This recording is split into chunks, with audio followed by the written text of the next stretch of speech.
खुलुमबाय बे समाव दङ बडलेण्ड इंखं टेलिभिजननि स्टुडिअ आं खोमथागोरा गयारि। खुलुमबाय बे समाव बडलेण्ड इंखं टेलिभिजननि स्टुडिअ आं मिथिका नार्जारि। दिनैनि गाहाय रादाबफोराव दङ। आरोबाव साथाम पाकिस्तान सापर्टार हमजादों। दासिम सा 64 हादर बेरेखाया हमजाबाय। रेशन कार्डआ बेसेन नाङै मुं थिसननायाव डकुमेन्ट महरै गनायजाबाय बुंदों डक्टर रनस पेगु। दिनै आसामाव फैगोन मिरुनि मन्त्रि ज्योतिरादित्य सिन्धियाया। श्रीरामपुराव गोदान आदबजों लांखोमानाय गोबां बिबांनि गान्जा जब्द। आयेन बेरेखा मोसौ फालांगि खालामनायनि दायाव 4 लाइमोनखौ खादों पुलिसा। गोहोखौ लाना गाज्रि राव बाहायनायनि हेंथायै रायजो राजाया रागा जोंखांदों डिटिअ भबन टाकुरियाखौ। पाकिस्तानखौ मदद होनानै फौज होनायनि थाखाय गसाइगाव फरायसालिमानि सासे बिबुंगोराया खाजादों। बर' रेबग्रा जथुमा नेपालनि जाफायाव 63थि बर' बिजों सान फालिगोन। DSP अफिसारनि हेफाजाबै बिफानि जौनि फालांगिखौ सिलिंखार खालामदों। दानिया बैदिनि आबुं रादाबाव।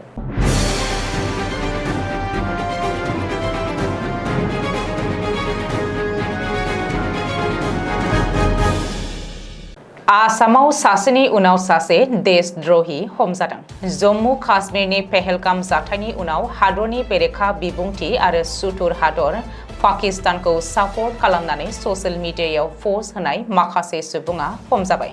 अब्लाबो आसामाव थानानै ससियेल मिडियायाव पाकिस्तानखौ मदद खालामग्रा हादर बेरेखाफोरनि हेंथायै पुलिस बिफाननि अपारेशना सोलिगासिनो दङ।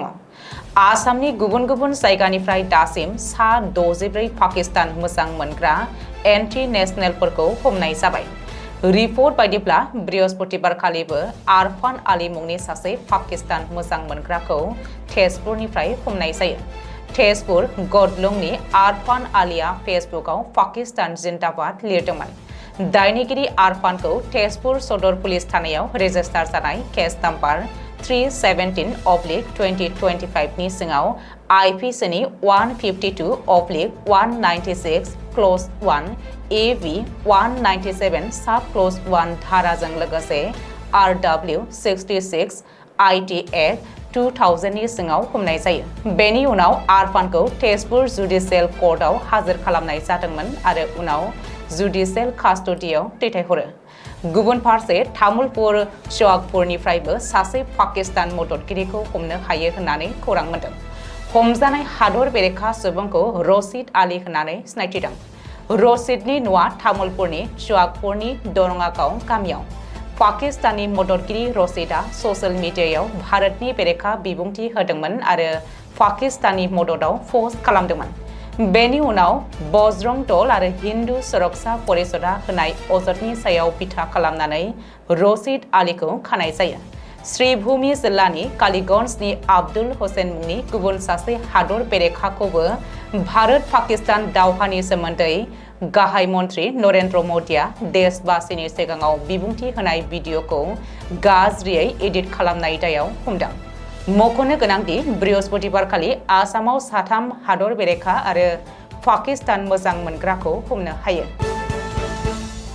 रेशन कार्डआ बेसेन नाङै मुं थिसननायाव गनायजाबाय।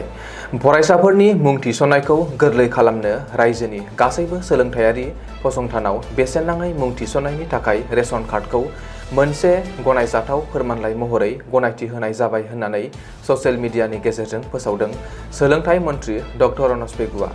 रायजो सोरखारा गासैबो रांखान्थियारि लोरबां नखरनि फरायसाफोरनि थाखाय बे राहाखौ खालामदों। इनकाम सार्टिफिकेटखौबो रेशन कार्डनि जायगायाव बाहायनो हागोन होननानैबो सोलोंथाइ मन्थ्रिया फोरमायदों।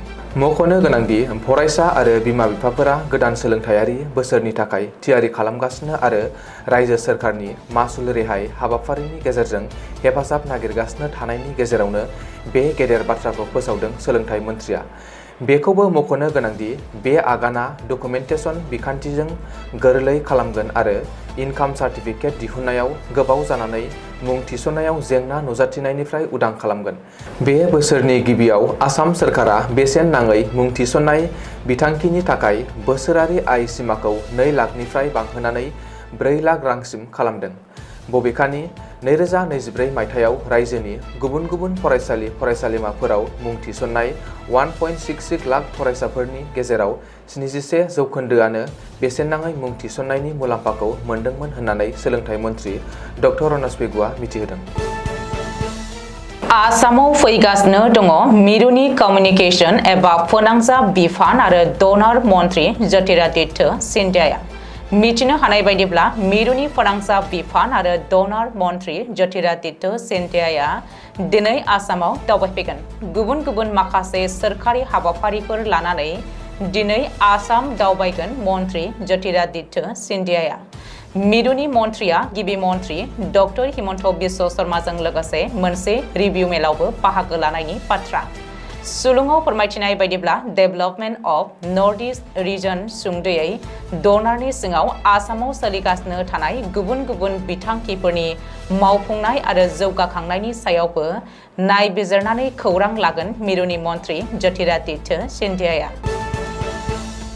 बे खेबाव गान्जाखौ जगायनो नाजानाया जोबोर स्टाइलिश आदबजों खालामनाय जादोंमोन।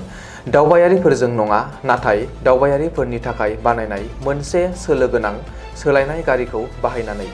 आसाम बेंगल सीमा सेरनि क'क्राझार जिल्ला गसाइगाव ओनसोलाव थानाय श्रीरामपुराव पुलिसआ जाफुंसार अपारेशन खालामो, जायनि फिथाइ महरै 1 कौटिसो रांनि गान्जा हमनो हायो। पुलिस मावख'गिरि हिरेन कुमार डेकानि दैदेननायाव आरो सिमालटापु पुलिस थानानि बिबानगिरि मावख'गिरिनि हेफाजाबाव हायुङारि राजालामा 127 आव अपारेशनखौ मावफुंनाय जादोंमोन। VB01A7207 नम्बरजों पान्जाबनि रेजिस्ट्रेशन गारिखौ श्रीरामपुरनि खाथियाव हमनाय जादोंमोन। नायदिंनायाव बिबानगिरिफोरा मोनसे थाखोमानाय बाहागोआव दोनखोमानाय 264 किल'ग्राम गान्जा मोननो हायो। गान्जाखौ पान्जाबनिफ्राय सिखावै लाबोनाय जादोंमोन आरो गुवाहाटी बिरखं गाथोननि खाथियाव बिहारसिम थांगासिनो दङमोन। गारिनि सालायगिरि महरै सिनायथि होजानाय अमित कुमार आरो सूरज कुमार मुंनि सानै सुबुंखौ हमनाय जादों होननानैबो मिथिहोदों। आफां आसामाव आयेननि बेरेखा मोसौ फालांगि खालामखोमानायखौ आरोबाव फिन नुनो मोनदों। मिथिनो हानाय बायदिब्ला जगिकफानि औदुबिनिफ्राय गोबां अनजिमानि मोसौफोरखौ गंसे इन्जिनजों खारग्रा नावाव दैखांनानै सम्पाबती आरो बुरलुंबुथुर दै लामाजों गुबुन दाबसे जायगायाव दैथायहरो। खौरां मोननाय बायदिब्ला मोसौ रोगानाय गासै नावफोरानो औदुबियाव थानाय पुलिस चेक पस्टनि उनफारसे दै लामाजों थांनायनि जाहोनाव फालांगिरिफोरखौ गोबाव समसिमहालागै हमनो हानाय जायाखैमोन। दायनिगिरिफोरखौ पुलिसफोरनि गोख्रों दिथा होसेयावबो बिसोरो गोबां दाब दाब जायगानिफ्राय मोसौफोरखौ बायना लाबोनानै आयेननि बेरेखायै गुबुन जायगायाव दैथायहरनाय जायोमोन। बे फालांगि खालामनाय जाथायाव थोंजों सोमोन्दो गोनां गासै 4 लाइमोनफोरखौ खुंथाय पुलिसआ खानो हाबाय। हमजानाय दायनिगिरिफोरखौ फारियै हिमांशु शेखर गगৈ, पार्थप्रतिम गगৈ, तैजुद्दीन आली आरो आजहारुद्दीन आली होननानै सिनायथिदों।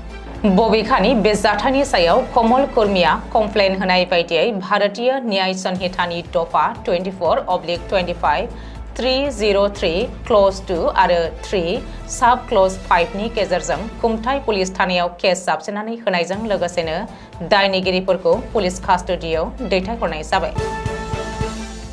खोला सालमारा मानकासार डिस्ट्रिक्ट ट्रेन्सपर्ट अफिसार भवन ठाकुरियाया केमेरायाव फैना सासे लाइमोनखौ गाज्रि राव बाहायनाय आरो हुमखि होनाय भिडिअ'आ समाजारि बिजोङाव गोबारै गोसारलानायखौ नुनो मोन्दों।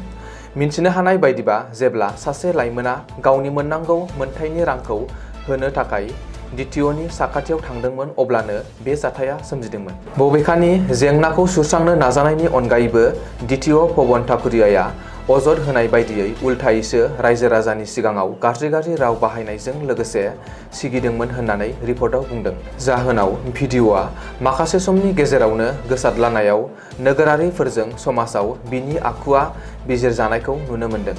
बेनि अनगायैबो DTOनि गोहोखौ लानानै गाज्रि आखु दिन्थिनायनि जाहोनाव थागिबि सुबुंफोरा इयुनाव गोबां जिंगा सिखांदों। बबेखानि भाइरेल जानाय फुटेजआ समाजारि बिजोंनि प्लेटफर्मफोराव गोबाङै सावरायजादों, लोगोसेनो गाज्रि आखु दिन्थिग्रा मावख'गिरिनि सायाव थाबैनो गोख्रों राहा लानो खावलायदों।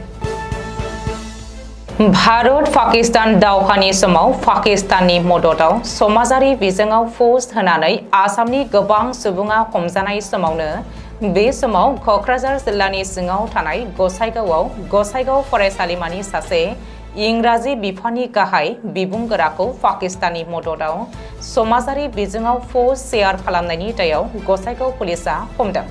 पाकिस्ताननि मददाव समाजारि बिजोङाव पस्ट होनानै पुलिसजों हमजानांगौ जादों जयनाल आबिदिन मुंनि फरायसालिमानि बिबुंगोराया। तुर्कीया भारतनि अराय समनि सुथुर पाकिस्तानखौ मदद खालामनायखौ समाजारि बिजोङाव शेयार खालामनानै हमजादों बिबुंगोराया। पुलिसजों हमजानाय जयनाल आबिदिन मुंनि बिबुंगोराया गसाइगाव फरायसालिमानि इंराजि बिफाननि गाहायमोन। आथिखालाव गसाइगाव पुलिसआ बेनि बागै नायबिजिरनायखौ जागायबाय होननानै मिथिहोदों।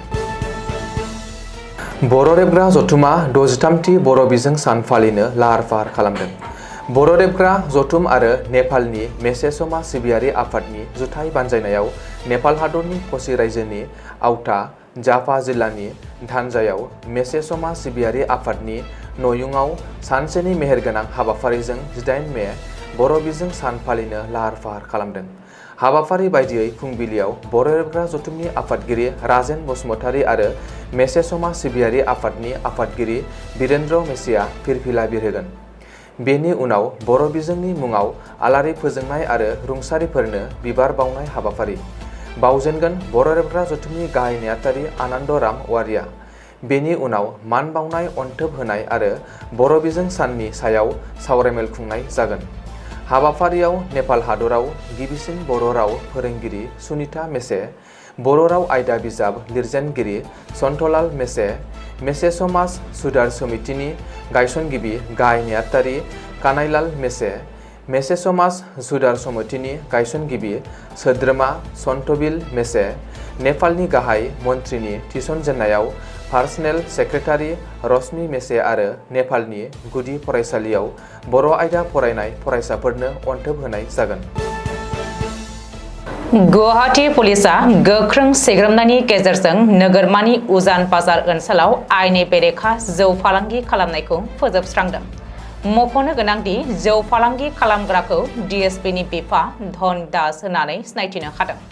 मिथिनो हानाय बायदिब्ला पुलिसआ गोबां बार सांग्रांथि होनाय आरो सिग्रोमनायनि उनावबो धन दासआ आयेननि बेरेखायै जौनि फालांगिखौ खालामबोबाय थादों।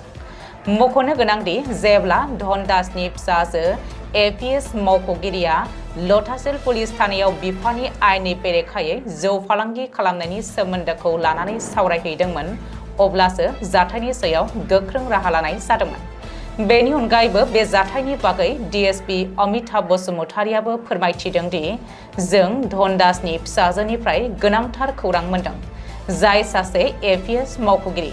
बिथांजोआ सिगाङाव गावनि बिफाखौ आयेन बेरेखा हाबाफोराव बाहागो लानायनिफ्राय खावलायबोदोंमोन। बिथांजोआ जोंनो बेखौबो फोरमायदोंमोन दि बियो सिगाङावबो बिफाखौ रांखान्थियारि हेफाजाब होदोंमोन आरो बेफोर गासैबो आयेननि बेरेखा हाबाफोरखौ इयुनाव नागारगोन होननानै मिजिं थिहोदोंमोन।